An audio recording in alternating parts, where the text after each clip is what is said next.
Bienvenue sur Micronews, l'émission qui vous réchauffe l'actualité geek de la semaine. Comme vous le savez probablement, l'E3 vient tout juste de finir et le plein d'informations va nous obliger d'une part à proposer non pas une, mais deux vidéos, deuxième vidéo que nous tenterons de vous proposer dans les jours qui viennent. D'autre part, le contenu de ces dernières sera axé jeux vidéo principalement dans le but de couvrir un maximum l'événement. Dans cette première vidéo, nous parlerons du nouveau Shadow of the Tomb Raider, de Sekiro Shadow Die Twice, de FIFA 19, puis de Beyond Good and Evil 2, et enfin de Cyberpunk 2077. Sur ce, nous vous souhaitons un bon visionnage.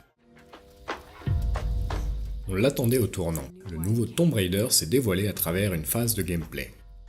En pleine jungle exotique, on retrouve notre Lara qui se présente comme le prédateur de cet environnement hostile. Nous sommes bien loin de cette jeune et hésitante aventurière qui nous avait été dévoilée lors du premier reboot en 2013. Dans ce troisième épisode intitulé Shadow of the Tomb Raider, la belle reflète la posture d'une guerrière endurcie et sans pitié, allant jusqu'à se couvrir de boue pour se camoufler et mieux surprendre ses ennemis. Dans cette vidéo, elle semble insensible et cruelle. Après, nous, à Micronews, on n'a jamais cru en la Lara innocente qui nous avait été vendue tout au début. Mais il est vrai qu'il faut bien justifier un minimum les morts afin de ne pas passer pour un boucher sanguinaire qui ne tuerait que pour le plaisir. A voir donc si le scénario arrivera à innocenter notre protagoniste de tous ses péchés. Techniquement, beaucoup ont critiqué le côté graphique, qui n'est pas à la claque tant espérée, du moins pour un jeu AAA actuel. Il est vrai que la différence entre le deuxième épisode Rise of the Tomb Raider n'est pas flagrante. Mais bon, ça reste joli et de notre côté, ce n'est pas cet aspect-là qui fera redescendre la hype qu'on éprouve pour ce jeu.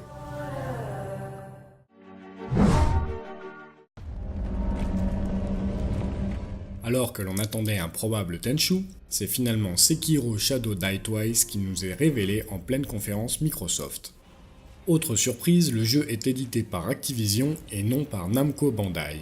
Alors rassurez-vous, ce changement d'éditeur ne devrait pas trop influencer sur les orientations prévues pour ce titre. Pour preuve, cette ambiance asiatique qui tranche complètement avec la dark fantasy médiévale. On imagine que si Activision avait eu son mot à dire, il aurait préféré rester sur quelque chose de plus occidental. Dans tous les cas, on retrouve les mécanismes propres à la série Dark Souls, avec clairement des combats qui semblent plus dynamiques, peut-être plus encore qu'un Bloodborne. Les développeurs s'orientent aussi vers un style plus furtif, en témoigne l'utilisation d'un grappin qui semble prendre une place importante. Il devrait donner une dimension plus verticale et de surcroît nous donner de bonnes occasions de se cacher pour attaquer l'ennemi à revers.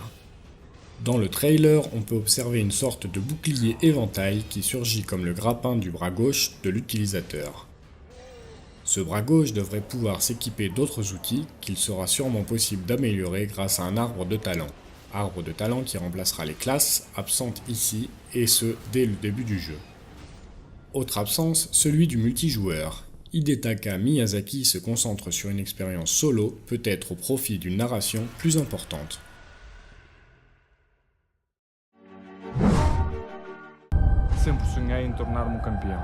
En pleine Coupe du Monde, il aurait été maladroit pour nous de ne pas évoquer le nouveau FIFA prévu pour le 28 septembre prochain. En privilégiant la puissance des attaquants, IA avait rendu son jeu plus spectaculaire.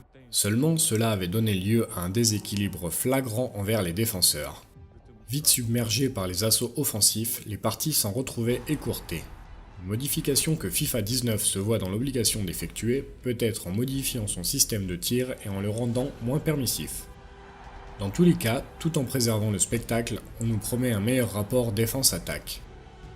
Une autre nouveauté importante réclamée depuis longtemps est l'arrivée de la Ligue des Champions et de l'Europa League, un détail non négligeable, surtout pour les plus vétérans d'entre nous.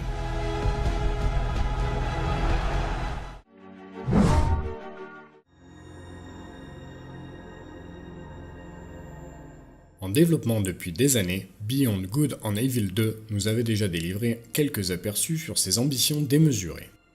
La conférence Ubisoft a donc été l'occasion de remettre le couvert en nous dévoilant une nouvelle cinématique impressionnante. Si vous avez vous-même visionné la vidéo, vous savez déjà qu'elle signe le retour de Jade, pourtant absente de tout ce que nous avions pu voir jusque-là. Plus jeune, normal puisque le jeu se passe bien avant le premier épisode. On n'a pas non plus le souvenir d'une Jade aussi dark. Reste à savoir si c'est une posture qu'elle adopte juste pour l'événement ou si elle sera plus énervée que jamais. Côté gameplay, nous n'avons malheureusement pas vu grand chose. De plus, ces extraits étaient seulement disponibles sur l'écran arrière de la conférence, ce qui n'était pas un gage visuel pour nous. Cela reste tout de même impressionnant de voir des phases en vaisseau pour nous montrer ensuite qu'il sera possible de faire du jetpack et des combats au sabre.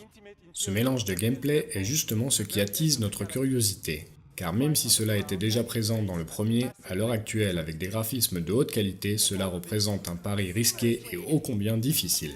What you will be seeing at E3 this year is only a very small part of a much larger open universe.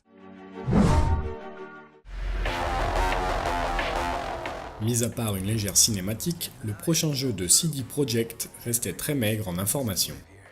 Comme promis, Cyberpunk 2077 était bien présent à l'E3, et on en sait enfin un peu plus. Fini le monde médiéval de The Witcher, pour faire route en direction d'un futur peuplé de cyborgs.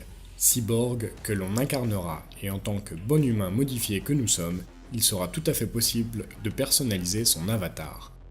Hommes, femmes, traits de personnage, compétences, les outils de personnalisation seront à disposition pour créer l'avatar qui nous correspond le plus.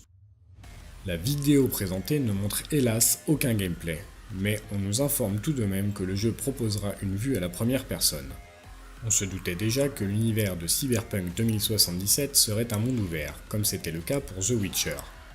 Naturellement, pour voyager, il ne sera pas question ici d'utiliser un cheval. Les développeurs mettront à disposition des voitures que l'on pourra utiliser pour se déplacer en ville. Bien sûr, pour le moment, nous n'avons aucune date de sortie. L'attente promet d'être longue avant de voir débarquer Cyberpunk 2077.